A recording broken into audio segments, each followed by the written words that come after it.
할렐루야. 자, 우리가 이 성경의 기록을 보게 되면요, 이 성경의 기록이 얼마나 세밀한 부분에서 정확한가를 우리가 느낄 수가 있습니다. 여러분, 이게 지금 3500년 이전의 그런 아주 고대 문서입니다. 그런데도 하나님께서 모세를 통해서 이 정확한 부분에 대해서 아주 구체적으로 그 숫자와 데이터를 남기고 있는 것을 볼 수가 있습니다. 자, 이스라엘 백성들이 오늘 이 본문에 보면 진을 칠 때나 행진할 때 그냥 아무렇게나 진을 치고 아무렇게나 행진하는 게 아니었어요. 아주 질서정연하게 각 지파별로 진을 치는 장소와 위치가 따로 있었고요. 또 이 이스라엘 민족이 움직일 때도 1대, 2대, 그리고 하나님의 성막, 그리고 3대, 4대, 12지파가 4개의 지파로 나뉘어져 가지고 탁 질서정연하게 움직였던 것을 볼 수가 있습니다. 자, 먼저 진을 칠 때, 그리고 또 행진할 때는 제일 앞에 일진에 섰던 그 그룹이 어떤 그룹입니까? 유다 진영에 속한 그런 그룹이에요. 그러니까 우리가 유다 지파가 동쪽에 진을 칠 뿐만 아니라 제일 선두에서는 선봉의 지파가 되었습니다. 이 유다 지파가 예수 그리스도의 계보를 잇는 그 구속의 지파가 된다 이 말이에요. 야곱의 4번째 아들이었죠. 그 하나님께서 야곱을 통해서 하신 그 말씀대로 그대로 이룹니다. 인구의 숫자도 가장 많을 뿐만 아니라 오늘 그 동서남북 동쪽에 진을 치고 이 이스라엘 군대가 움직일 때 제일 선봉에 섰던 그룹이 바로 유다 지파예요. 그 유다 지파에는 이사겔과 스불론 지파가 있었고요. 그다음 이게 유다 진영입니다. 유다 진영, 유다와 이사갈, 스불론.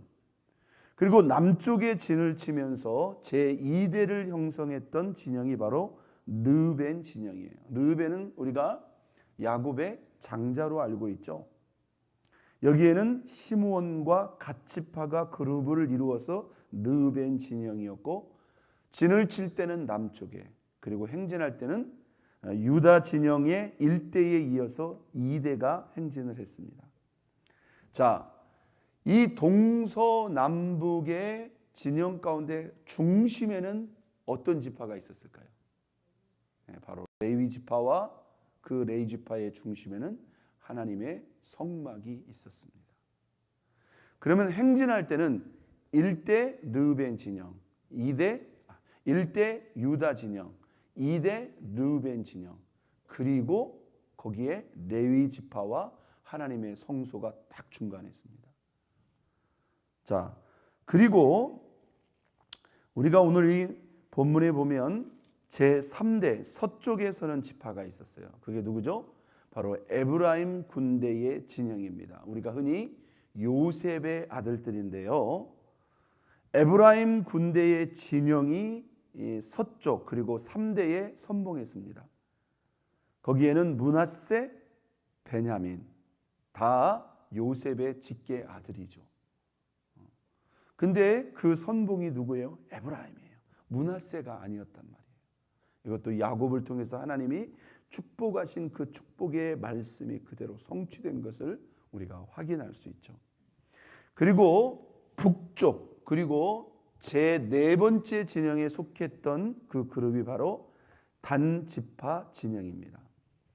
자, 단지파에는 아셀과 납달리 지파, 이 세 지파가 단 진영을 형성해 가지고 진을 칠 때는 북쪽, 그리고 행진할 때는 4번째 그룹에 서 가지고 딱 진영을 했다는 거예요.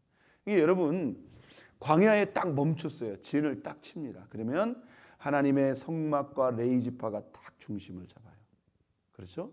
그리고 동쪽에는 바로 유다 진영이, 그리고 남쪽에는 르벤 진영이, 그리고 서쪽에는 에브라임 진영이, 그리고 북쪽에는 단 군대의 진영이 탁 쥐어치는 거예요. 그리고 이동을 합니다. 이동을 하면 제일 먼저 어떤 진영이? 유다 진영이 탁 일어나서 앞으로 쫙 나가는 거예요. 그리고 느벤 진영이, 그리고 에브라임 진영이, 그리고 단 진영이 일어나서 세 지파씩 1대, 2대, 3대, 4대 하나님의 성소, 성막을 딱 중심으로 질서정연하게, 마치 여러분 무엇을 연상합니까? 군대의 행진을 연상하듯이. 이걸 하나님께서요 어떻게 했어요? 1절 보세요. 여호와께서 모세와 아론에게 뭐하여 이르시되? 말씀하여 이르시되. 이 모든 걸 누가 정해줬어요? 하나님이 정해줘가지고 이렇게 동서남북에, 그리고 1대, 2대, 3대의 이 질서를 이루어서 장막도 치고 움직일 때도 이렇게 움직이라고 딱 정해주셨다. 여러분, 우리 하나님이 어떤 하나님입니까? 딱 느껴지는 게, 우리 하나님은 질서의 하나님이에요. 한번 땄습니다. 우리 하나님은 질서의 하나님이다. 사실 하나님은 우리의 신앙도 우리의 삶도 이렇게 질서정연하기를 원하신다는 거예요. 여러분, 질서라고 하는 개념은요, 그냥 마음대로 하고 싶은 사람한테는 약간 불편하게 느껴지는 그러한 부분이에요. 그런데요, 이 질서를 잘 생각해 보세요. 여러분, 뭐 이 새벽에 뭐 경찰이 어디가 있고 누가 본다 이렇게 생각하지만, 그래도 여러분들이 여기까지 오는데 또 질서를 지킨다. 속도의 질서를 지키시고, 스탑 사인이 있으면 일단 멈춰서 좌우를 둘러보고 이렇게 오고, 우리는 의식적 무의식적 가운데 다 질서를 지킵니다. 매일 아침 월요일부터 토요일까지 6시에는 우리가 성전에 가면 새벽 예배를 드린다. 이것도 우리가 삶의 원칙과 질서를 세우는 거예요. 우리의 삶 속에서 주일을 구별하고 예배 시간을 구별하고, 내가 하나님 앞에 그냥 사는 것 같지만 성경을 읽는 시간, 기도를 하는 시간, 또 여러분들이 직장에 가서 일하는 시간, 가정에서 또 집안을 돌보는 그러한 모든 삶 속에 알게 모르게 질서가 있다는 거예요. 이 질서는 어떤 점에서 우리를 회기로화시키고 속박하고 약간 제한시키는 것 같지만, 그 질서가 있기 때문에 안전하고 평안할 뿐만 아니라, 사실 그 질서가요 우리의 자유를 제한하는 것이 아니라 우리의 자유를 보장해 주고 있다는 거예요. 자, 오늘 우리가 이 성막의 중심, 장막을 쳤을 때나 진행할 때나 그들의 그 진영의 중심, 또 행진의 중심에 누가 있었어요? 하나님의 성막이 있었어요. 자, 저와 여러분의 삶의 가장 기본적인 질서는 무엇일까요? 한번 땄습니다. 우리 삶의 중심에 무엇이 있는가? 여러분, 누가 있어야 돼요? 오늘 우리 주님께서 이 진편성과 행군의 순서를 통해서 우리에게 주는 아주 기본적인 삶의 교훈은 무엇인가? 삶의 질서가 있어야 되는데, 그 질서의 중심에 누가 있어야 돼요? 우리 하나님이 있어야 된다는 거예요. 다시 말해서 하나님께서는 이것을 통해서 자연스럽게 이스라엘 백성들에게 끊임없이 각인시키고 있는 겁니다. 너의 삶의 중심에 누가 있느냐 이 말이에요. 무엇이 있느냐 이 말이에요. 여러분, 우리 하나님이 우리의 삶의 분명한 중심이 되는 거예요. 이게 우리 삶의 가장 기본적인 뭐가 되어야 되는 거예요? 질서가 되어야 되는 거예요. 믿습니까? 예. 하나님이 중심이 된다는 말은 무슨 말일까요?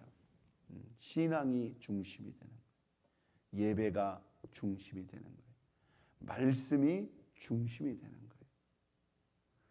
그래서 여러분, 질서라는 것은 기준이죠. 나의 삶의 기준을 거기다 딱 맞추는 거예요. 거기에 우선순위를 두고, 거기에 삶의 가치를 두고, 먼저 하나님의 관점에서 우리가 생각해보고 하나님의 관점에서 먼저 결정해 보는 것이죠. 할렐루야. 이게 바로 질서정연한 삶이고 질서 있는 신앙이고 바로 하나님 중심의 신앙이라는 거예요. 여러분, 이 시간 오늘 이 말씀을 우리가 묵상하면서 우리의 삶을 한번 면밀하게 한번 봤으면 좋겠습니다. 어떤 사람은 그 삶의 중심에 하나님이 있는 게 아니라요, 우리가 흔히 말한 대로 성공과 목적이 있을 수도 있겠죠. 돈이 삶의 중심이 되는 사람일 수도 있어요.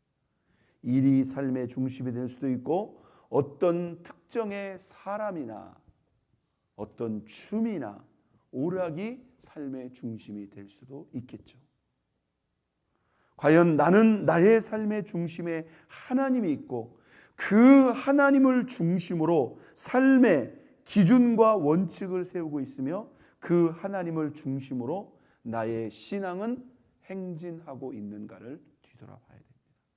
오늘 질서의 하나님 앞에 그 삶의 질서가 하나님의 중심에 있는가를 저와 여러분이 살피고, 오늘도 우리가 삶의 하나님을 중심 삼고 예배의 중심, 또 기도의 중심, 신앙의 중심, 삶의 중심이 온전히 하나님의 중심이 되어서 하나님 안에서 질서 있고 평안하고 승리하고 영광 돌리는 저와 여러분의 신앙과 삶이 될 수 있기를 예수 그리스도의 이름으로 축원드립니다. 우리 이 시간 다 같이 주여 세 번 부르고 통성합심 기도합니다. 하나님, 우리 하나님은 질서의 하나님입니다. 오늘 우리가 이 광야와 같은 세상을 지나가고 있는데